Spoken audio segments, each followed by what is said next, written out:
Pessoa de muleta correndo. Judocas lutando. Farol com cidade ao fundo. Canoa no mar. Homem de muleta correndo. Mulher de cadeira de rodas malhando em academia. Avenida movimentada. Homem de cadeira de rodas jogando tênis. Atleta cego praticando salto. Pessoas lutando karatê. Ciclista em pista de corrida. Jardim Botânico de Curitiba. Mulher atirando com arco e flecha. Pôr do sol. Duas pessoas de cadeira de rodas praticando esgrima. Homem de cadeira de rodas arremessando peso. Mulheres sentadas no chão jogando vôlei. Homem cavalgando. Estádio de futebol. Pessoas de cadeira de rodas jogando basquete. Mulher jogando tênis de mesa. Homem jogando tênis. Mulher em caiaque. Barco à vela. Homem jogando goalball. Pessoas de cadeira de rodas jogando rugby. Dois homens de kimono lutando. Cristo Redentor. Atleta praticando tiro esportivo. Vários prédios. Praça dos Três Poderes. Pessoas nadando. Sob fundo preto, água serpenteando de baixo para cima, deixando em evidência a palavra mergulho em letras brancas.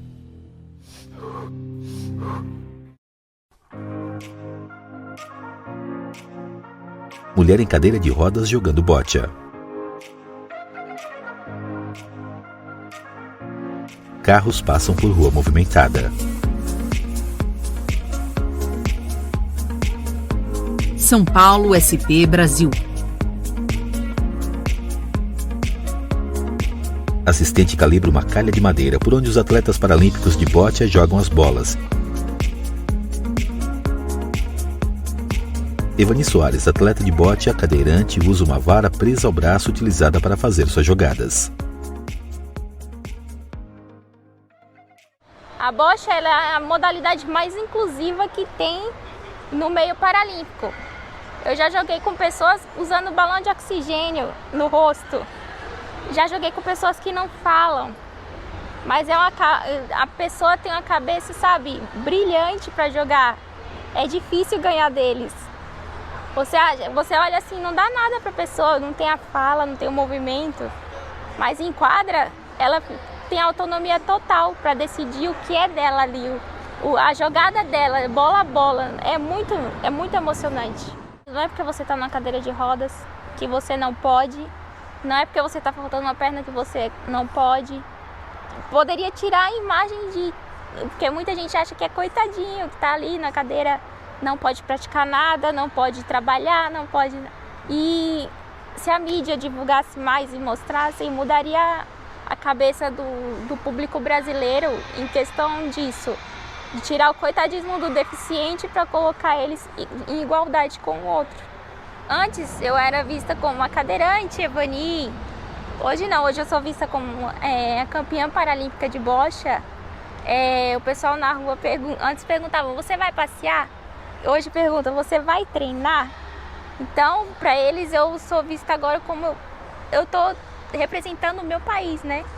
E isso é uma conquista muito grande. Porque não é a cadeirante ali, não, é a atleta Evani agora.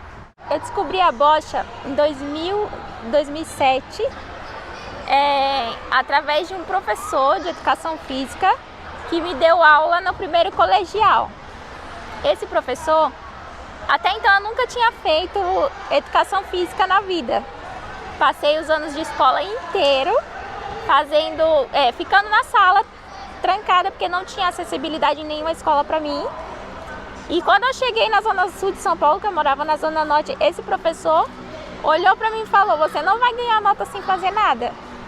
Aí o professor pediu para mim fazer a pesquisa, eu fiz a pesquisa e ele falou, depois que você me fizer essa pesquisa e me trouxer, você vai praticar uma modalidade. Eu perguntei para ele, como? Não tem como, professor. Eu não consigo me movimentar direito, nem empurrar minha cadeira, que era manual, eu conseguia. Aí ele falou, não se preocupa, você vai fazer. Aí no dia seguinte ele levou um cano de PVC e bolas de tênis para mim praticar. E fez minha irmã ser minha calheira, movimentando o cano e colocando a bolinha para mim fazer o lançamento da bolinha.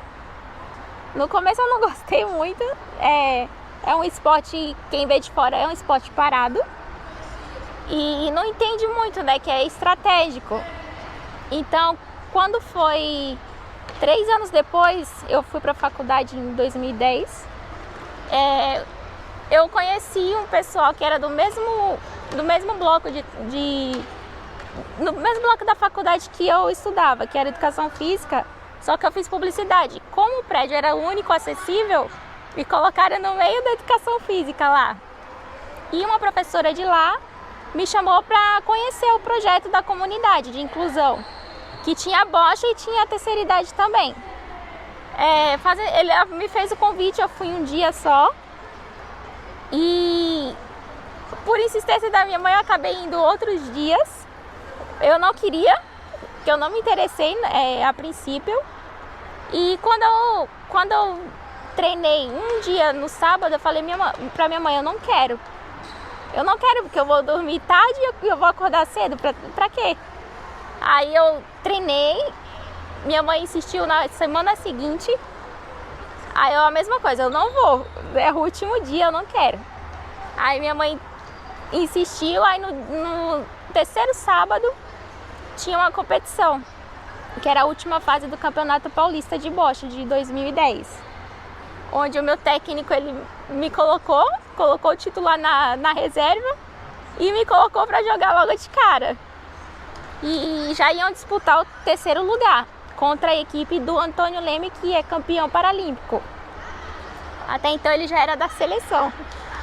Aí conseguimos ganhar o bronze em cima deles. No ano seguinte, em 2011, eu fiz minha primeira competição individual, que foi uma competição do Sérgio Delgrande. Meu primeiro adversário foi o Antônio Leme, que ele tem dificuldade na fala, ele tem dificuldade no movimento, ele controla a cadeira com o pé.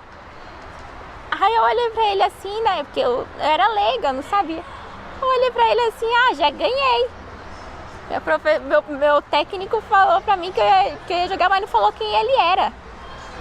Aí eu falei, já ganhei, né? Quando terminou o jogo foi 17-0. Foi aí que eu me apaixonei pela bocha, em 2011.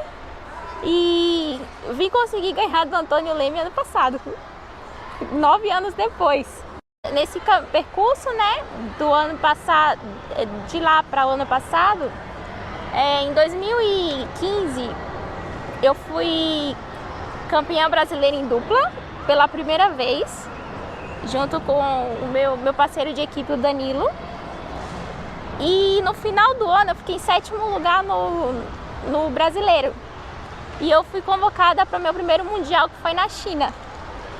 No mundial na China eu fui sem esperar nada e consegui a 11ª colocação no mundial. E assim conseguindo conquistar a vaga para a Paralimpíada do Rio 2016, onde conquistamos o campeonato, né? O ouro em cima dos melhores do mundo, que é a Coreia do Sul.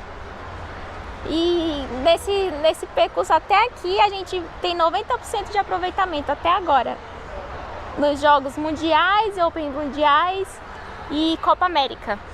A bocha é para deficiência que tem paralisia cerebral severa. Ezequiel Matias, técnico de bocha. BC1, BC2, BC3 e BC4. BC1, BC2 e BC3 são tudo com paralisia cerebral. A classe BC4 não é paralisia cerebral, é entre as outras distrofias, outras deficiências na classe BC4. O jogo de bocha é um jogo de aproximação à bola-alvo, a bola branca, que são 6 bolas vermelhas, 6 azul e 1 bola branca. É sorteado no cara ou coroa para ver quem inicia o jogo. São 4 parciais ou 4 sets. 2 vezes a bola branca sai com o azul e 2 vezes a bola branca sai com o vermelho. Cada uma bola vale 1 ponto. Quem fazer o maior número de pontos mais próximo da bola ganha o jogo. Fazer calha é mirar o material. Ela manda para a direita, para a esquerda, para fazer o alvo, né? Na escola, Quitéria Soares, mãe de Evani. Das atividades, aí o professor arrumou o cano lá de PVC e começou a fazer calha. A minha outra menina fez calha para ela, né? Aí ela falava para outra menina minha, vai logo, Daniela, que negócio chato. Aí quando começou a ir para a faculdade, treinar, né? Fazer o treinamento, ela queria ir, depois era eu que não queria. Aí foi uma briga, né? E vamos só hoje. Ela começou a treinar e pegou gosto, né? Pela bocha. Bom, o momento mais marcante na minha carreira foi a Paralimpíada do Rio 2016, onde ganhamos a medalha de ouro em cima, onde a gente não éramos os favoritos e graças a Deus conquistamos a medalha de ouro tão esperada para o Brasil e inédita, né, na classe. Minha família achava que eu nunca ia viajar sem meus pais. Ivani. Nunca que eu ia poder me afastar da minha mãe. Hoje o esporte me proporciona tudo isso. Autonomia e liberdade. E quem conhece se apaixona. É difícil largar depois. O que eu mais admiro na Ivani é a garra e a força de vontade que ela tem Ezequiel. para treino. Ela chega aqui 9 horas da manhã e só sai daqui às 16 horas da tarde. Incentiva a minha equipe a querer treinar também e conquistar medalhas também, igual ela. O sonho agora é ir para Tóquio. Ezequiel. Quando eles ganham o jogo, o sorriso deles para mim é a minha vitória. Ivani. Bom, meus planos é continuar jogando bocha até onde aguentar. E sempre dar uma qualidade de vida melhor para meus pais, que eles me deram até hoje. Eu quero retribuir através da bocha. Praça arborizada, estátua de 3 homens levantando um pesado bloco retangular de granito. Carros circulam por ruas e viadutos. Goiânia, Goiás, Brasil. Estádio de futebol, torre branca com relógio de ponteiros. Parque arborizado, cercado de prédios. Josilene Alves, atleta de halterofilismo. O obstáculo, ele só existe quando você não tenta, né? Você tem que tentar. Se eu vejo que tem um obstáculo e eu falo, eu vou ficar em casa porque o meio-fio não é adaptado. Eu vou ficar em casa para sempre, entendeu? Eu tenho que ir. Se não for adaptado, eu dou voltas, eu procuro uma forma de chegar até lá. E no esporte também é assim. Se você não tentar, você nunca vai chegar ao pódio, entendeu? Você tem que treinar, se capacitar e ir. E fazer, né? Senão não tem uma motivação de estar, né? De estar no esporte e de existir. A pessoa fica sem ação. Então, o impossível está na cabeça de cada um. No halterofilismo, eu já participei de vários mundiais, 2 Paralimpíadas, 2 Pan-Americanos. E assim, no decorrer desse tempo, são muitas conquistas, né? Para chegar até essa fase de participar de Paralimpíada e de Pan-Americano, tem que estar bem no ranking, né? Então eu já estive como a quinta, em 2014 eu fui qualificada como a 4ª do mundo, em 2014. Hoje eu estou aí entre as 8ª, 10ª, por aí. Minhas conquistas na vida foram no esporte, né? Assim, porque eu considero que o esporte é uma questão de inclusão, né? Para a pessoa com deficiência, eu considero uma grande conquista, porque a partir do esporte eu comecei a ver as coisas de outro modo. Comecei a ver que a gente pode e que, como se diz, o impossível está só na mente das pessoas que não tentam, né? Primeira vez que eu viajei, eu fui para um país lindo, maravilhoso, que foi a Nova Zelândia, né? Então, assim, fiquei vislumbrada, né? E a partir daí fui, né, me qualificando mais para estar dentro das próximas. E eu acho que tudo é um incentivo. Uma viagem incentiva a outra, que incentiva a outra. Quando eu iniciei no esporte, foi por uma questão de saúde. Eu estava fazendo um tratamento, que eu tive pólio aos 7 meses de idade. Então, na minha adolescência, eu estava fazendo um tratamento e quando eu terminei o tratamento, eu iniciei a fisioterapia. Daí o médico falou, Josi, você precisa fazer algum esporte, porque você não vai viver a vida toda na fisioterapia, né? Então, você precisa procurar uma modalidade para você continuar, fazer o condicionamento físico. Eu iniciei na natação, eu não me dei muito bem na natação, me afoguei, né? Aí eu fui para o atletismo, no atletismo eu consegui participar até de um campeonato brasileiro.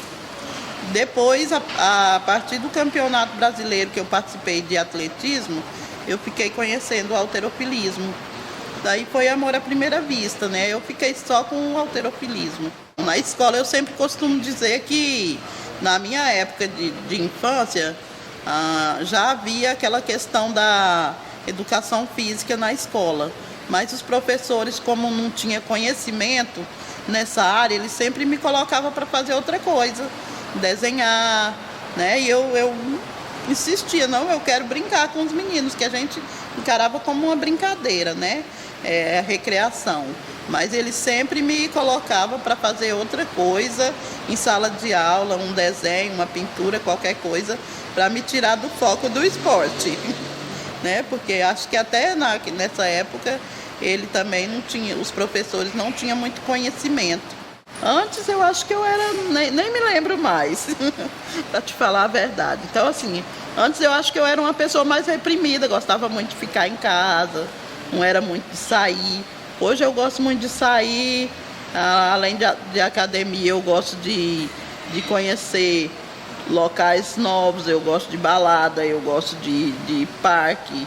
Eu não só gosto como eu vou, né? Eu gosto de sair, gosto de estar, como se diz, incluir junto com as pessoas, né? Porque eu acho que é isso aí, se você se trancar em casa e se sentir, você vai sempre se sentir incapaz, porque os obstáculos não estão dentro de casa, estão fora, né? Então você tem que ir lá e vencer eles. Eu acho que até para mim, enquanto pessoa, ganhei uma certa autoestima elevada, né? Então eu mesmo não me vejo, porque a questão da pessoa com deficiência se achar coitadinho, se achar menosprezado, é mais dele do que do público de fora. Porque eu acho que a pessoa tem que ter um poder de aceitação para que as outras pessoas venham aceitá-lo. Eu fiz um treinamento, participei de um treinamento de halterofilismo. Segundo o coordenador da modalidade, ele falou que eu tinha perfil de halterofilista, braço curto, tronco forte. Então ele falou que, em decorrência a essas características, ele achava que eu ia me dar super bem no halterofilismo. E foi o que aconteceu, né? Então, para as pessoas, eu gostaria de dizer para as pessoas que ainda não sabem o que é halterofilismo, que se informe, faça pesquisa, procure nas faculdades. Se quiser procurar, o meu histórico está no YouTube, né? Coloca meu nome completo, Josilene Alves Goiânia. Vai ter várias matérias, várias coisas falando sobre o halterofilismo. Meu Insta, né? Meu Insta é Josi Alves. Também tem falando um pouco, tem muitas fotos, tem vídeo. E é tudo uma forma de você estar se conhecendo a respeito da modalidade. Bem, o halterofilismo é o levantamento de peso, né? O peso, as pessoas às vezes pensam que o peso é só pegar, acha que é aquele peso assim, né? O levantamento. Ela ergue os braços. Mas o halterofilismo paralímpico, ele é o levantamento de peso deitado, no banco de supino, adaptado, né? Então, o levantamento de peso, ele não é só força. As pessoas pensam, eu tenho força, vou lá e levanto. Não é.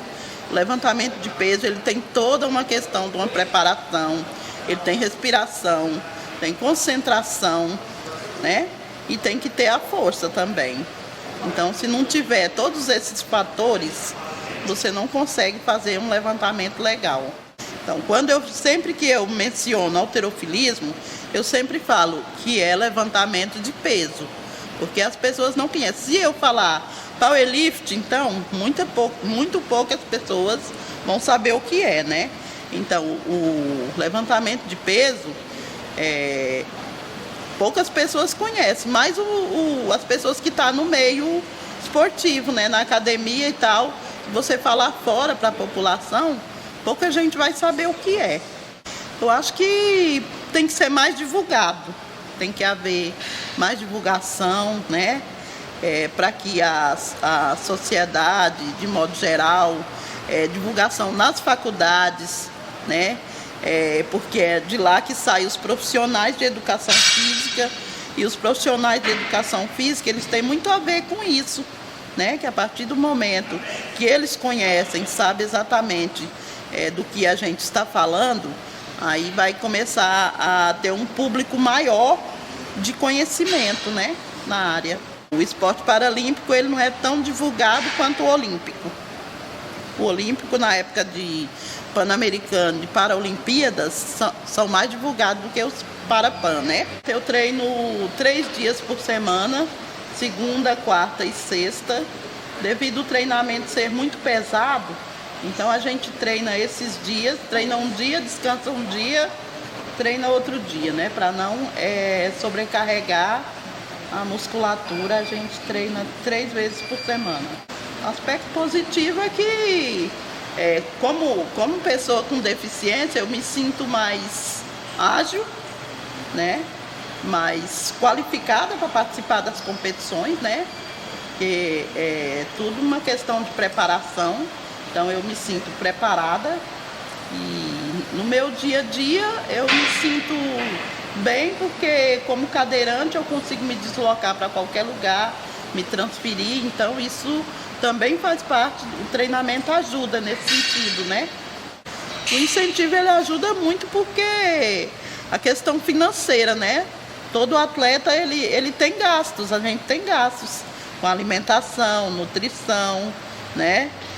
Material esportivo, que do halterofilismo o material é muito caro, combustível para você se deslocar, né? Você precisa ter um carrinho porque, né, para ajudar e todas essas coisas, né? Eu, por exemplo, não tenho patrocinador. Então, se tivesse mais visibilidade, porque o patrocinador, ele quer um retorno, né? Então, essa mídia seria o retorno. E é isso que a gente não tem muito, essa questão de divulgação. Então, eu considero que isso seja um dos fatores da falta do patrocínio. Nós, os atletas paralímpicos, com certeza a gente traz bem mais resultado do que os olímpicos, né? E isso precisa ser considerado, precisa ser valorizado. Não, assim, a gente às vezes se decepciona no esporte porque às vezes você treina e às vezes chega a época de um campeonato, você não tem a verba para você viajar ou às vezes desestimula um pouco, né? Mas isso é de atleta, né? Conheci várias pessoas, né? Fiz muitas amizades, viajei muito. Então, conheço diversos países, diversas culturas. E isso é muito bom, né? Para a vida da gente, para a vida pessoal e para a vida esportiva. A gente conquista muitas amizades, conhece outros países, outras culturas, né? E passa a ver as coisas de modo diferente. Terminou o campeonato brasileiro, foi o mês passado. Eu estive no campeonato, fui bem colocada, fiquei entre as 3 melhores do Brasil. Então, as próximas competições, agora o ano que vem, a gente pretende melhorar no ranking e disputar campeonatos nacionais e internacionais. Conquistar mais, muito mais, muitas conquistas, né? Japão agora, Paralimpíada, né, 2020, é um dos meus grandes sonhos. Já conquistei grandes sonhos, mas como atleta quero conquistar muito mais. Impossível não existe, né? O impossível está na cabeça de pessoas que não se consideram possíveis. Então, o impossível para mim é você não tentar. Direção e roteiro: Kellen Casara. Trilha sonora original: Rock Estrela. Roteiro: Carol Barão. Produção executiva: Virgílio Alencar, Rock Estrela. Direção de fotografia: William Pacini. Segunda unidade de fotografia e som direto: Haroldo Sanches. Assistência de câmera e logger: Renato Marcondes. Coordenação de produção: Rodrigo Celestino Rocha, Maria Tovar. Edição: Levi Alvarez. Som direto: Iva Barreto. Assistência de produção e estilo: Raíssa Teles. Assistência de direção: Du Oliveira. Realização: TV UFG, Fundação RTVE, UFG, Secretaria Especial do Esporte e Governo Federal. Apoio cultural: Open Senses, Comitê Paralímpico Brasileiro. Coprodução: About Produções.